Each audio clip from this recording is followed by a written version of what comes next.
peristiwa itu adalah peristiwa yang sangat memukul terutama untuk Mapala ya, mahasiswa pecinta alam.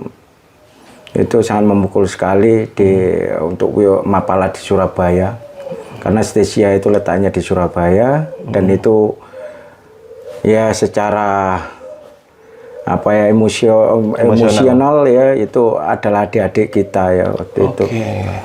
Jadi saat itu kebetulan setelah peristiwa Kelut. Setelah Kelut itu. Insya Allah setelah Kelut itu. Nah kemudian ada sebuah pendaki acara pendakian internal dari Mahapala Stesia itu. Nah kok tahu-tahu ada berita 2 hari itu kok tidak diketemukan gitu loh. Makanya saat itu kita langsung open SAR. Ya, itu kita open SAR. Posisinya saat itu setelah open SAR itu tentunya kita nggak kumpul terus ya seperti Basarnas ya.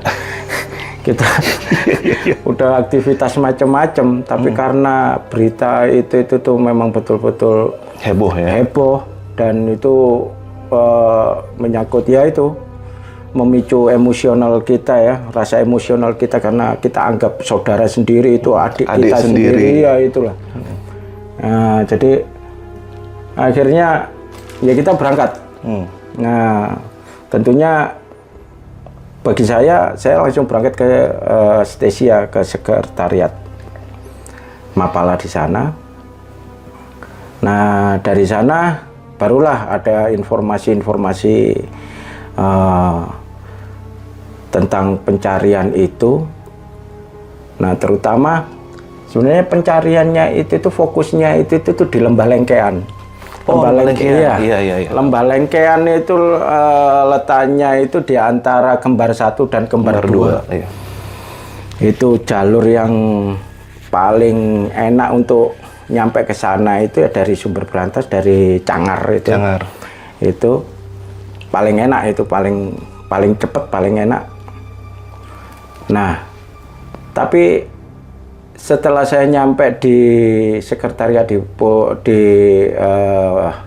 sekretariat Mapala Stesia itu, di situ ternyata ada banyak jadi rescuer teman-teman dari pecinta alam Mapala, pecinta alam yang pengen ikut nyari, tapi lewatnya di Tretes. Nah, lewatnya mereka tahunya itu tuh di Tretes. Untuk akses ya ke Sumber Brantas itu perlu kendaraan dan mereka kebanyakan yang paling enak itu lewatnya lewat Tretes. Nah, rencana kita saat itu jadi posko Tretes itu perlu dibuka dan untuk teman-teman yang berniat untuk mencari yang tergabung dalam Sru-Sru nantinya itu akan difokuskan di Lembah Lengkean tadi. Kebetulan yang di Lembah Lengkean itu untuk OSC-nya itu Mas Asnawi dari Basarnas. Itu. Nah, itu rencana awalnya demikian. Nah, kemudian saya naik ke Tretes. Saya naik ke Tretes untuk sebenarnya bukan buka posko ya, sebenarnya buka posko, tapi posko sementara lah untuk transit. Nanti posko kita transit, posko transit lah untuk ngatur teman-teman supaya kita arahkan untuk ke Sumber Brantas itu. Nah, tapi karena banyak yang mau nyari, akhirnya kita buka posko lagi OSC-nya. Akhirnya peristiwa itu OSC-nya ada 2, yaitu yang pertama itu di Lembah Lengkean dari Basarnas itu Mas Asnawi, kemudian di Tretes kebetulan yang megang OSC-nya saya. Oh, Mas OSC-nya kebetulan? Ya, kebetulan saat itu kayak gitu. Karena terlalu banyaknya orang yang antusias buat teman-teman nyari ya, saudara-saudara yang pengen nyari, pengen terketuk hatinya, pengen cepet lang ketemu gitu loh. Sorry Mas, dari mana aja tuh setahu Mas yang sampai datang itu? Itu mulai Jawa Timur, Jawa Tengah, dari Jakarta, bahkan dari Kalimantan. Dari Kalimantan datang? Dari Kalimantan datang. Terus kebetulan ada tamu-tamu yang melakukan pendakian-pendakian dari Sulawesi itu juga ikut nyari. Akhirnya mereka merubah rencana. Karena saat itu memang kita betul-betul tergerak untuk melakukan pencarian. Karena ya itu saudara kita itu. Betul. Itu. Nah, kemudian setelah buka posko OSC di Tretes, itu di posko pendakian kalau sekarang itu udah berubah lagi ya. Kalau posko pendakiannya udah bukan di Pak Tompul lagi, ada lagi. Sekarang itu di atas kalau nggak salah itu. Itu akhirnya ya sudah, kita akhirnya menentukan titik pencarian, search areanya juga mulai di situ karena aksesnya lebih mudah, listrik, semuanya untuk komunikasi pusatnya juga di situ. Yang di Lengkean sendiri kan sangat terbatas untuk sumber dayanya kan juga terbatas banget gitu loh. Terutama dari kita itu tuh untuk awal itu kita memastikan bahwasannya transmit dari Lengkean terus masing-masing SRU sampai ke Tretes itu tuh transmit informasinya itu tuh berjalan komunikasinya. Itu kalau boleh tahu sampai ada berapa SRU Mas di situ Mas? Akhirnya ada 11 SRU yang masing-masing SRU itu 7 orang. Oke. Masing-masing SRU itu 7 orang dan masing-masing SRU itu sudah kita bagi-bagi untuk kompetensinya, terutama alat-alat panjat itu harus masing-masing SRU itu ada yang bawa punya spesialisasi sendiri. Iya. Terus habis gitu untuk Alkom semuanya, itu lengkap semuanya itu. Ya kita memaksimalkan itu semua itu di situ. Tapi ya itu, kenapa kok kita sampai demikian itu pertanyaannya itu, kenapa kita sampai demikian? Ya karena sudah sekian hari menurut sumber investigasi dari teman-teman dari survivor itu tuh ya mereka hanya nyampe di puncak puncak Kembar 2, terus turun, terus habis gitu tertutup kabut, sudah blank informasinya seperti itu. Survivor ini naik berapa orang Mas? Dan yang ngasih kabar berapa orang? Kalau nggak salah itu 4-5 orang gitu. 5 orang. Iya, jadi 3 itu sudah turun, yang 2 itu masih di belakang. Gitu. Oke. Nah, kemudian ya sudah dari situ itu, makanya peralatan kita maksimalkan semuanya, kita maksimalkan. Nah, tentunya saat itu tahun 2014 itu untuk alat-alat supaya maksimal itu ya tidak semudah yang saat ini ya. Jadi semuanya itu setiap sekretariat pasti keluarlah alat-alatnya itu. Yang terbaiknya keluar. Yang terbaiknya keluar semua itu. Itu. Terus saya pada hari, jadi gini ceritanya itu, setelah acara itu 2 hari itu tidak diketemukan, kemudian open 1 hari terakhir itu tidak diketemukan, kemudian kita open SAR itu berarti bisa dikatakan untuk open SAR-nya sendiri itu 7 hari. Kalau misalnya 9 hari beritanya itu ya karena ada kegiatan itu ya, sehingga dianggapnya itu 9 hari. Padahal open SAR-nya itu 7 hari. Kebetulan hari ke-7, hari terakhir sebelum kita tutup itu alhamdulillah ketemu. Dua mahasiswa Sekolah Tinggi Ilmu Ekonomi Indonesia Surabaya ditemukan tewas di Gunung Welirang. Kedua korban berhasil ditemukan warga dan tim SAR gabungan setelah diduga tersesat saat melakukan pendakian. Kedua jasad mahasiswa yang diketahui bernama Alif Hazen Rahman Syah, warga Jalan Pahlawan Gang 6 Gresik, dan Dian Meitami, warga Jalan Karang Menjangan Gang 18 Surabaya ini dievakuasi tim SAR dan warga melalui jalur Cangar, Kota Batu Malang, Jawa Timur. Kedua korban yang tercatat sebagai mahasiswa STIE SIA ini dikabarkan hilang saat melakukan pendakian bersama rombongan pendaki Mahapala STIE SA sejak 9 hari lalu. Keduanya dikabarkan hilang saat akan menuju Gunung Kembar yang terletak antara Gunung Welirang dan Gunung Arjuno saat cuaca dalam keadaan buruk. Dilihat dari kondisi jasad korban saat pertama kali ditemukan, korban diduga meninggal karena kedinginan dan kelaparan.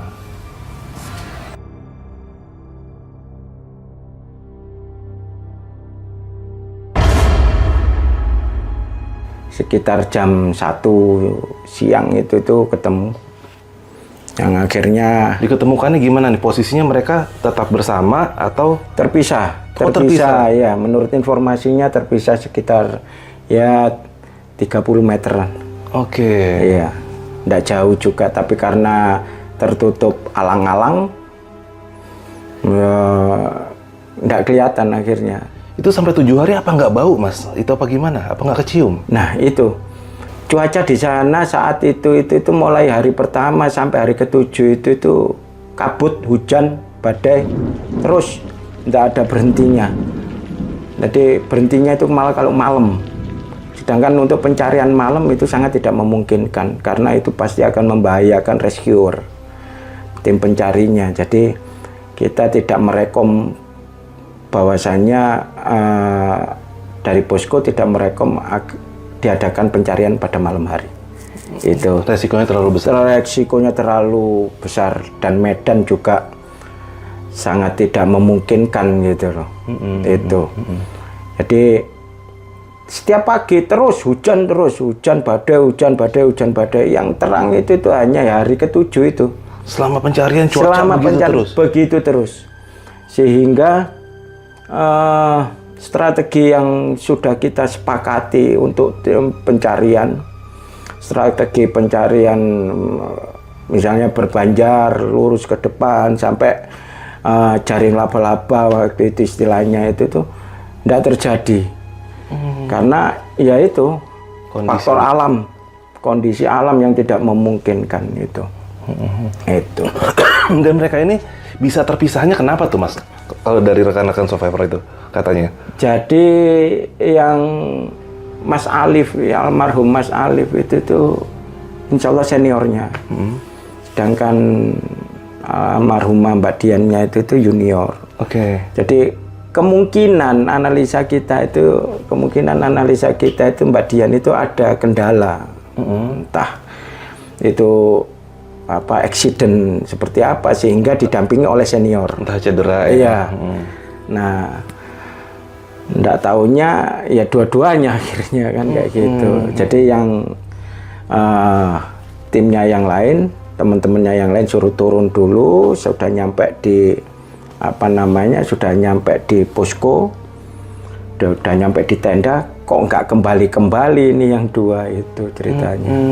Dicari sama senior yang lain sama rekan-rekan tim juga nggak ketemu, akhirnya open SAR itu.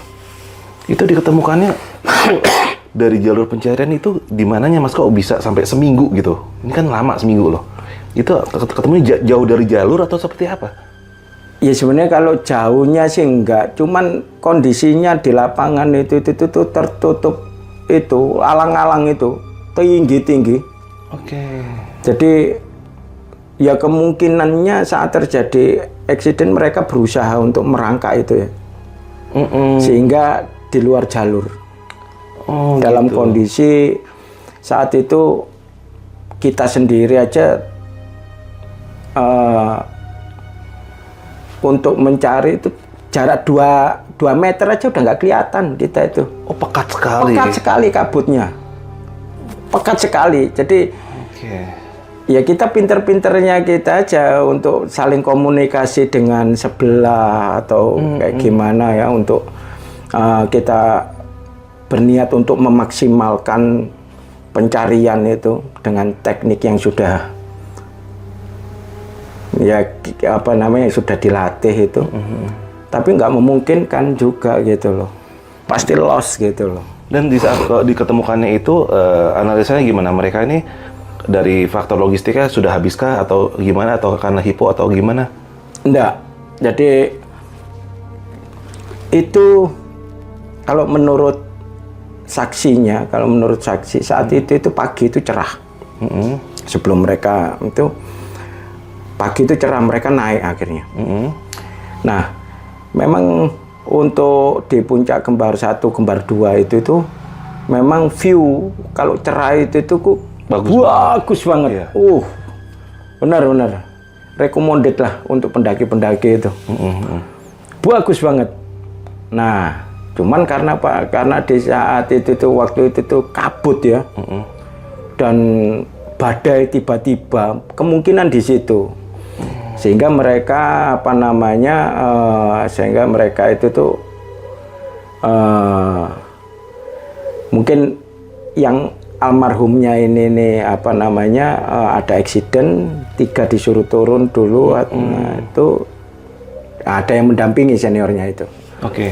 Terus habis itu mereka disorientasi. Itu. Iya. Nah, ini selama 7 hari itu pasti kan berbagai macam cara dong untuk menemukan mereka. Artinya mulai dari yang mungkin kalau di tempat-tempat lain ada tuh, saya pernah dengar tuh ada yang mereka sampai menggunakan paranormal dan segala macam. Apakah di sini sempat ada hal menggunakan seperti itu, Mas? Iya, itu kebetulan itu kita kumpulkan itu semuanya itu di tretes itu kita kumpulkan. Ya terutama setiap hari kan pasti ada, setiap hari ada.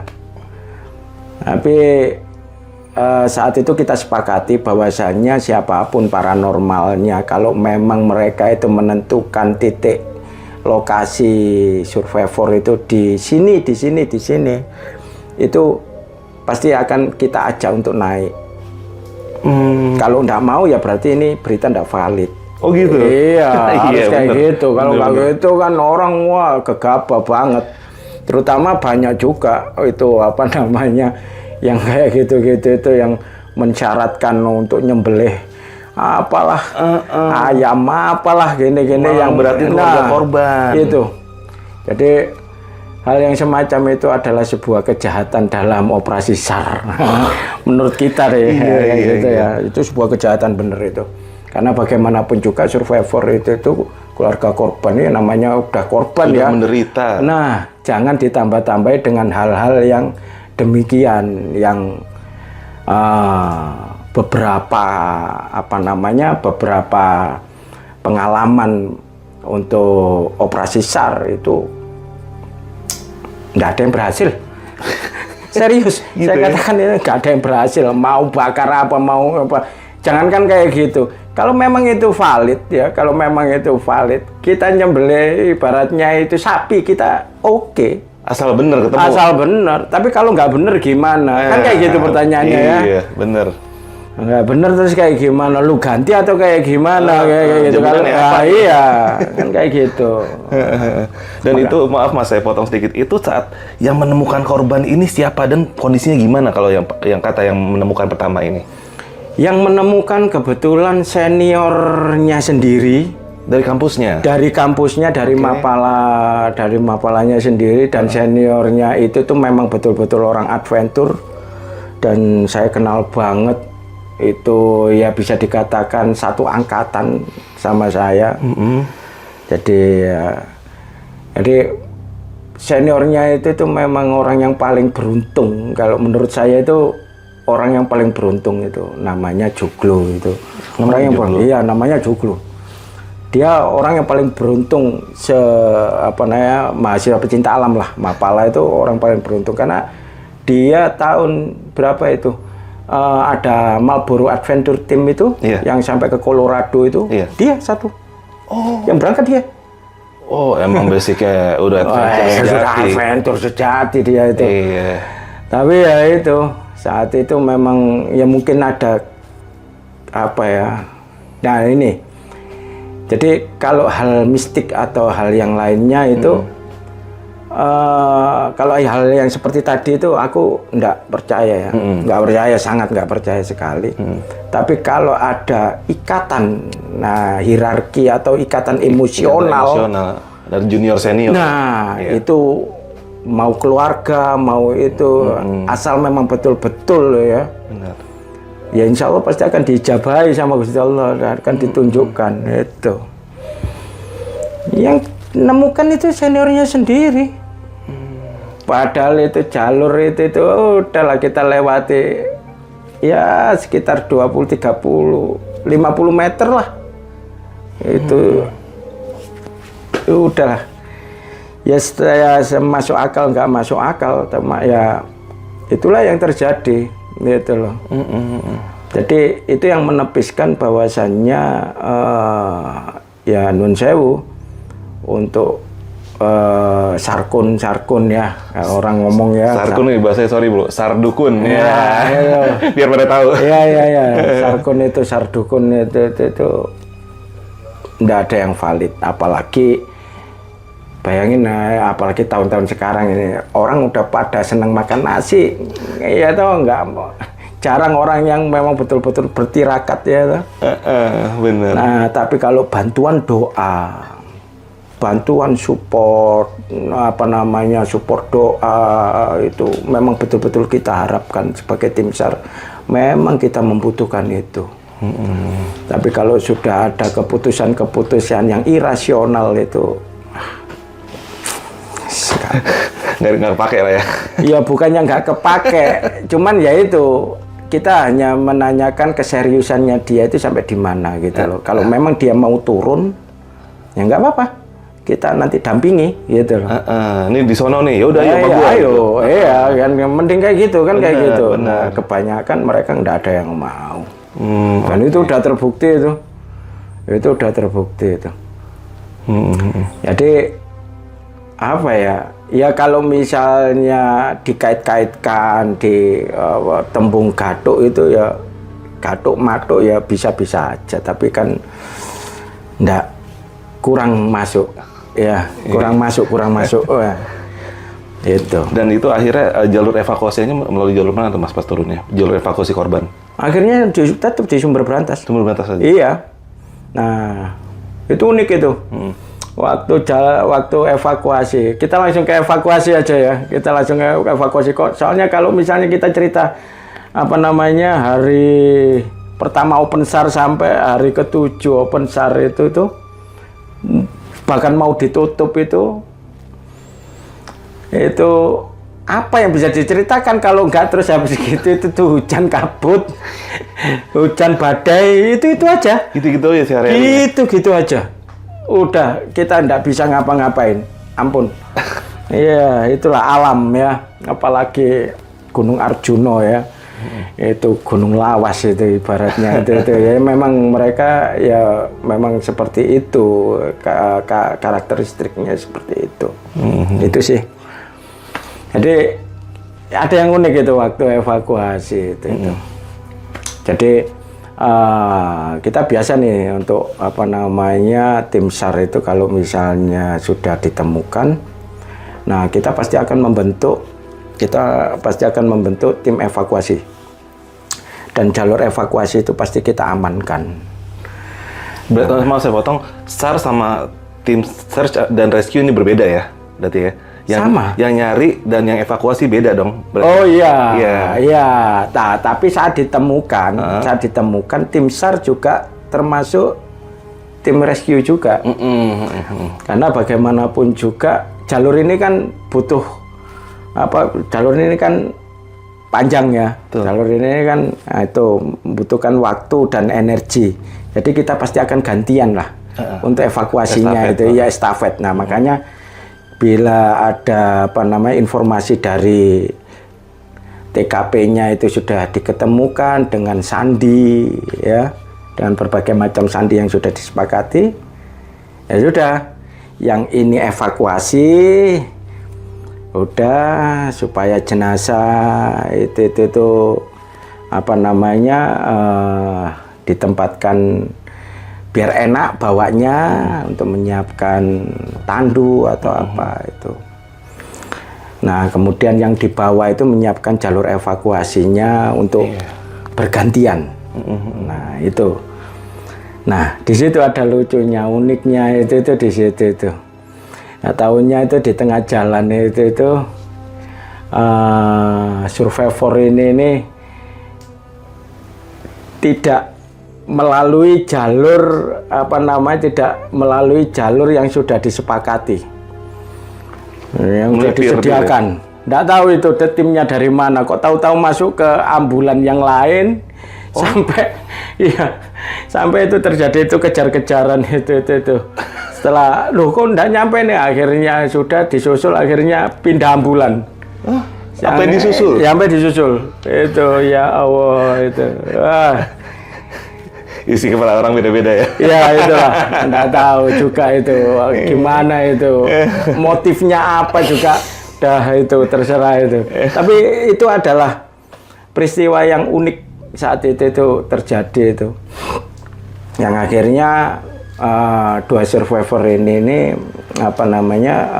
dibawa ke rumah sakit dan visum itu seperti biasa. Prosedur-prosedur itu dilakukan dan akhirnya dibawa ke kampus. Sempat dibawa ke kampus lagi? Sempat dibawa, disolatkan di kampus. Oke. Disolatkan kampus. Itu di kampus itu udah berkumpul itu ribuan mahasiswa semuanya, karena waktu itu kalau bahasa sekarang viral ya. Heboh lah udah. Heboh. Kalau zaman dulu itu saya inget di situ itu karena saya kehilangan HP saya waktu itu BlackBerry ya.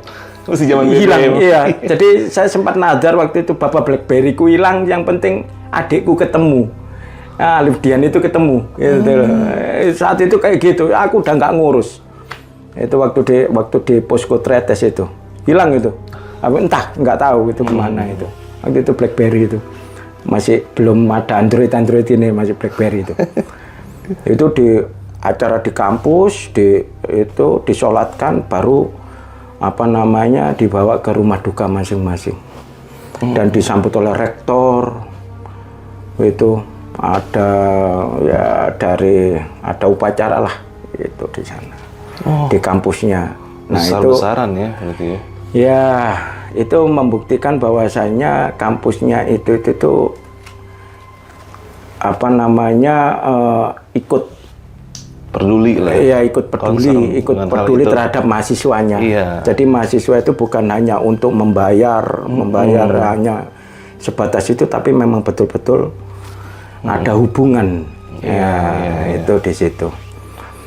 Nah, itu juga salah satu pelajaran buat kita semua, gitu, terutama yang dari Mapala itu. Kalau memang ada dari mahasiswa yang ada kecelakaan dalam kegiatan kampus, ya seyogyanya kampus ada care lah, kan kayak gitu. Iya, benar. Jangan sampai terus habis gitu, ya sudah urusannya masing-masing, kan kayak gitu. Ya.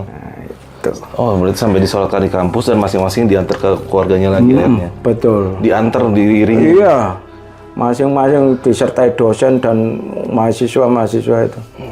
Luar biasa. Itu. Ya tentunya saat itu kita saya nggak ikutnya, saya nggak ikut di kampus, cuman beritanya seperti itu. Dan saya tahunya memang setelahnya itu juga, itu mengena banget lah buat kita gitu, bahwa dari kepedulian kampus itu, bahwasanya itu adalah sangat penting sekali gitu loh untuk mahasiswa supaya tidak takut dalam melakukan kegiatan apapun, bukan hanya di alam bebas. Kadang-kadang KKN aja bisa terjadi eksiden, kan kayak gitu. Betul. Nah, jadi bagaimana sih kampus itu tuh? Gitu. Bang, ini kalau boleh tahu di saat kedua korban ini ditemukan, pihak keluarga tanggapannya seperti apa, Bang? Saat itu, Bang? Ya pasti terpukul, Mas. Ya pasti terpukul. Memang keluarga itu kan niatnya nguliain anak itu kan untuk apa namanya ya punya Iya, harapan keluarga. iya itu pasti terpukulnya pasti. Ya bagaimanapun juga alhamdulillah kita itu kan hidup di dunia yang sudah beragama. Jadi pengetahuan agama tentunya bisa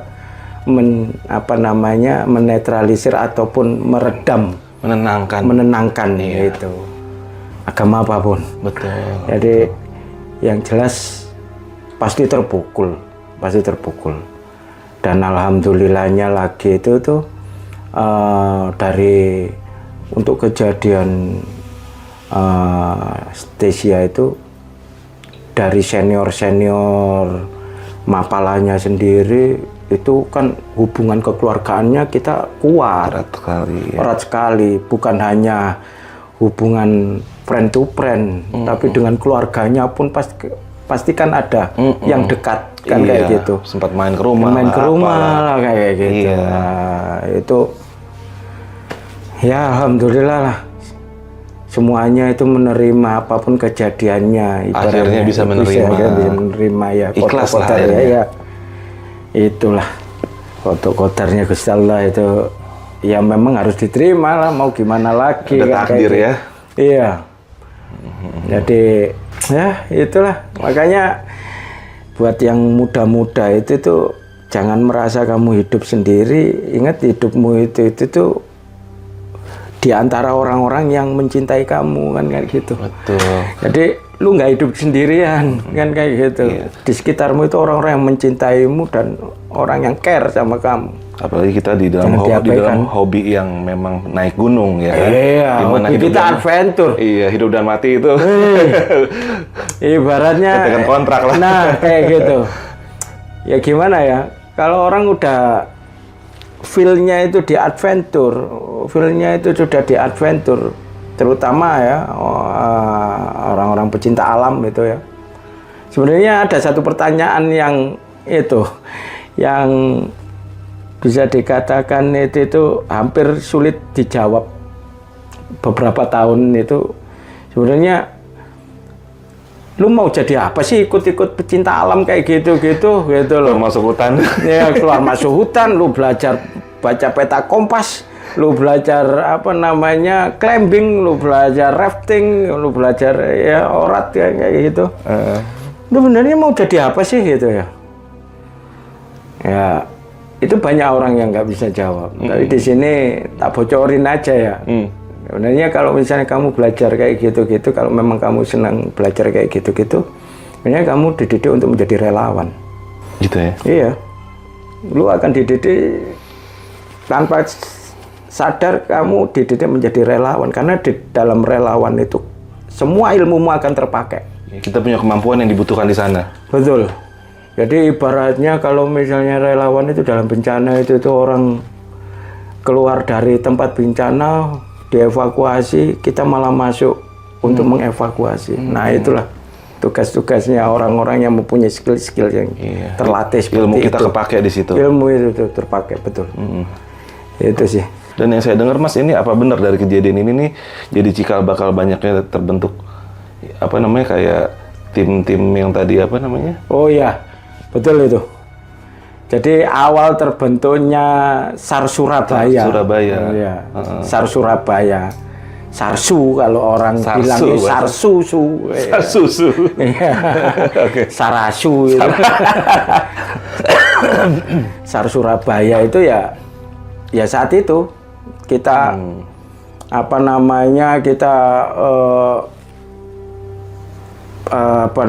ibaratnya itu udah kita bentuklah Surabaya ini biar ada sebuah wadah untuk kegiatan rescue itu ya melalui orang-orang yang sudah melakukan pendidikan, nah terutama di Diklat ya tempat mapalannya masing-masing itu udah ya itu terbentuknya SAR Surabaya itu. Jadi SAR Surabaya itu bukan berarti Basarnas Surabaya ya, karena SAR Surabaya itu juga Basarnas itu, tapi sebenarnya SAR Surabaya yang ini itu tuh ya SARSU itu gitu loh. Itu cikal bakalnya dari situ itu. Jadi semangatnya dari teman-teman itu. Dan satu-satunya kejadian dari satu-satunya operasi SAR yang pernah saya ikuti dimanapun saja itu sampai endingnya ada laporan SAR itu ya kejadian ini. Lengkap ya? Lengkap, semuanya lengkap. Oke. Semuanya lengkap, terdata. Bahkan waktu itu ada dari, ya kita kolaborasi dari BPBD, dari mana itu. Wah. Sampai ada LPG-nya berarti itu? Sampai ada LPG-nya, itu bisa dilihat di Wah, itu markasnya keren itu. Keren tuh baru tuh. Iya, itu keren. Saya bersyukur bisa turut menyaksikan itulah SAR paling keren yang seharusnya memang setiap operasi SAR itu harus ada laporan yang seperti itu. Bukan hanya setelah ketemu terus habis gitu udah hilang. Bubar aja gitu. Itu. Karena apa? Karena apabila setiap operasi SAR itu ada laporannya, ada LPG-nya, itu bisa dibaca oleh orang-orang yang yang tidak terlibat dari situ, sehingga itu bisa menjadikan pembelajaran. Iya. Gitu loh. Betul. Jadi karena di situ jelas banget gitu loh, di situ jelas banget menurut si A, si B, si C keterangannya gimana itu jelas banget. Time per time itu. Nah, itu Mas yang tadi kita sempat bahas tuh menarik tuh Mas, teknik kita sebagai tim SAR itu mewawancarai rekan dari survivor itu mungkin buat rekan-rekan tuh untuk yang nonton nih berguna tuh Mas tuh. Oh, itu iya. Jadi gini. Nah, dari peristiwa itu ya, peristiwa Alif ini, almarhumah Alif Dian ini, itu kita banyak belajar. Yang kebetulan ada operasi SAR dan ada eksiden terus ada operasi SAR. Itu akhirnya kita itu tuh seperti ibaratnya itu sebuah ilmu yang kemudian diterapkan betul-betul saat operasi SAR. Nah, itu di awal saat kalau misalnya ada pelaporan tentang orang hilang, itu saksi terutama rekan itu kan pasti rekannya atau itu ya ibaratnya atau orang yang dimintain tolong untuk melaporkan terjadinya sebuah eksiden, itu ada tim investigasinya. Kalau di pelajaran dulu itu di SAR itu dulu itu ada intelijen, namanya itu intelijen, yaitu yang bagian nanya. Jadi menanyai teknik nanyanya seperti apa, jangan sampai itu membuat panik atau berubah berubah keterangan karena ngerasa tertekan dengan cara interogasi kan. Iya, bukan cara diajak ngobrol tapi interogasi. Yang jelas kita bukan polisi. Bener. Kita bukan kita bukan TNI. Itu ya, apalagi Banser ya. Yang jelas tetaplah. Yang jelas kita tim SAR ya harus menggunakan prosedur SAR yang memang itu ya humanis. Betul. Kita harus humanis karena bagaimanapun juga ini yang membedakan bahwasanya kejadian-kejadian eksiden di alam bebas dengan di tempat yang umum itu bedanya di situ. Kalau di alam bebas itu tentunya itu belum laporan aja udah habis energi, Bos. Iya. Bener. Mau itu kecelakaan, eksidennya itu terutama di kegiatan alam bebas.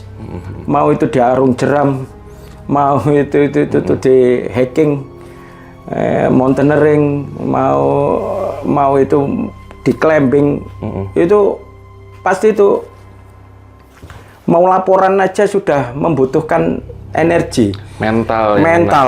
Benar. Terutama apalagi kalau rekan ya, apalagi dalam kegiatan adventure, kalau misalnya rekan kita seperjalanan aja terjadi accident, kita itu udah emosional, kita itu psikologi kita udah kena duluan lah. Benar.